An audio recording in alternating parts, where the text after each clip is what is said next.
We're now joined by Eric Margolis, journalist and member of the International Institute of Strategic Studies and the Institute of Regional Studies in Islamabad, Pakistan, and a contributing editor to the American Conservative magazine.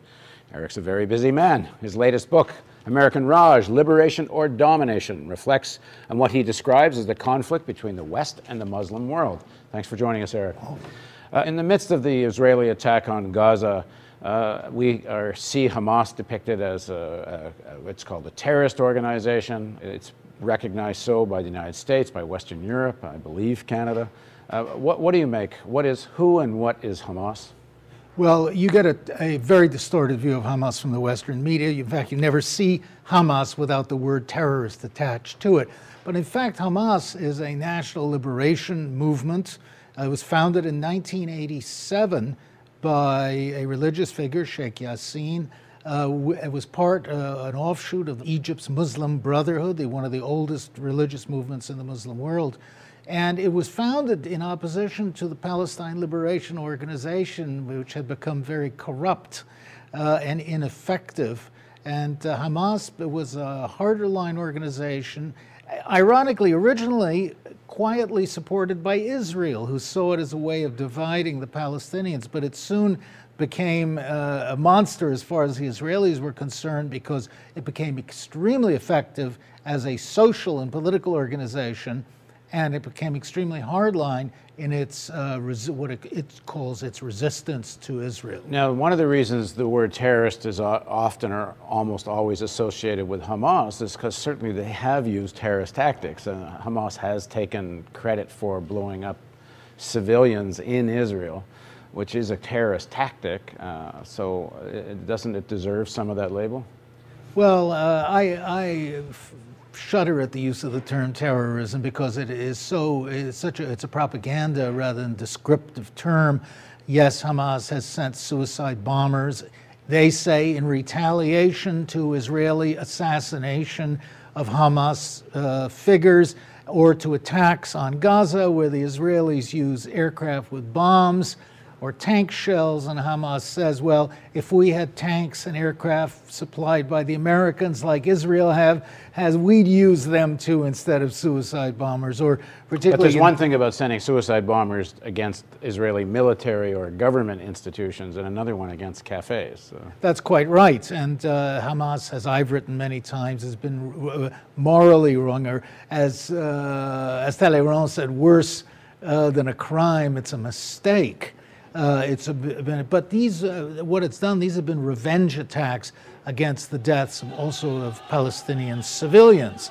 And, you know, the old saw about terrorism is the war of the poor, and war is the terrorism of the rich. And certainly just to be able to say, because you're going after a military target, now all of a sudden it's not terrorism if you kill hundreds or thousands of civilians along the way. Well, that's right. So I mean, the whole issue of state terrorism is clearly, any deliberate attack on civilians has to be considered. If you want to do the numbers, the Palestinians have suffered 10, 20, 30, 40 times more dead civilians.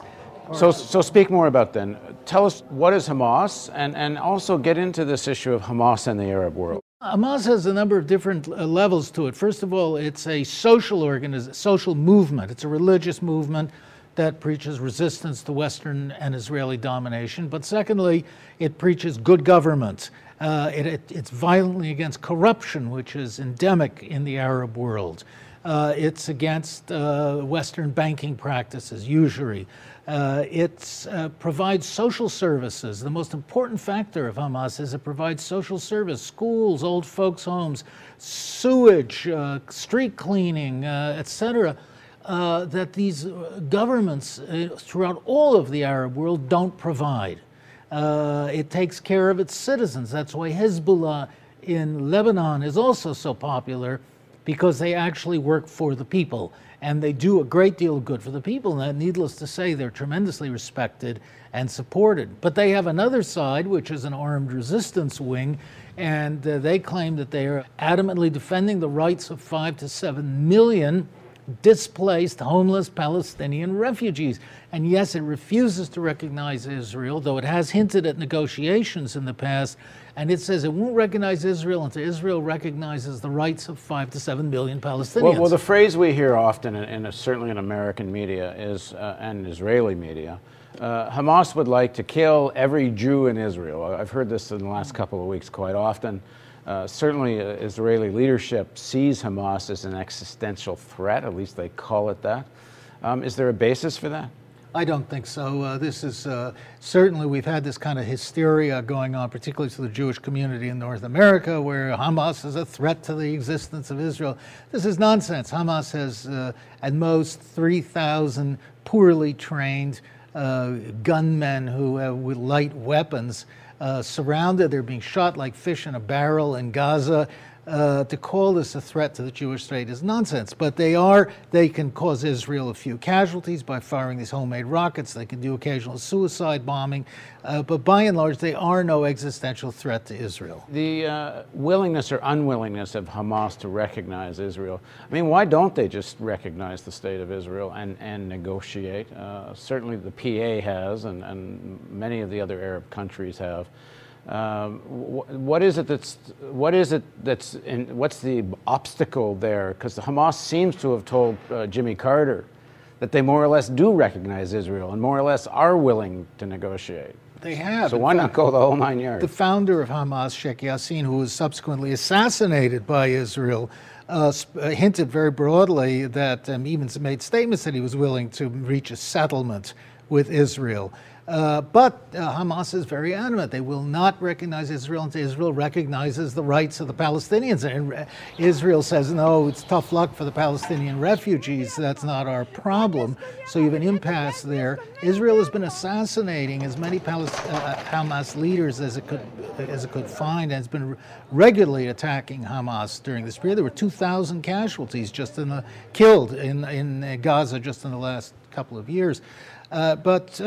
Hamas is saying, wait a minute, what Israel do you want us to recognize? The Israel of before 1967 war, the post-Israel of today occupying the West Bank and Gaza and the Golan Heights, or what some Israeli right-wingers want, even a bigger Israel? I mean, what Israel are we expected to negotiate with? So there's a great distance between the two. And once again, Hamas has been so demonized to the Israeli public, which is very frightened by the suicide bombings, that it's very hard for the politicians in Israel to do any kind of meaningful negotiations. One of the things the Israeli government points to is that in Hamas documents you can find reference to this Elders of Zion, protocols of the Elders of Zion, which is, as far as most, I think, scientific opinion is, this is a fraudulent document about the Jewish conspiracy to take over the world, and Hitler made use of this document. There does seem to be a kind of fanatical, anti-Jewish, anti-Semitic, at least strain within Hamas's ideology. Is that not true? And it being true, doesn't that feed into, at the very least, whether it's manipulated or legitimate within Israeli opinion, this fear of this kind of attempt to wipe out the Jews? Well, this is a very disturbing subject. You're absolutely right about it. And in fact, as I've written in American Raj, I've traveled for 50 years in the Arab world, and I never saw very, very few samples of signs of real anti-Semitism of the European style. But now I'm starting to see it, and the longer this Arab-Israeli struggle goes on, the more massacres and bombings and fightings there are, the more old-fashioned European anti-Semitism is beginning to infect the views of the Arab world, and it's very disturbing. In the next segment of the interview, let's talk a little further about Hamas and the Arab world, and ask the question, why is Egypt being quite so cooperative in, as some people say, imprisoning the Palestinians in Gaza? Please join us for the next segment of our interview with Eric Margolis.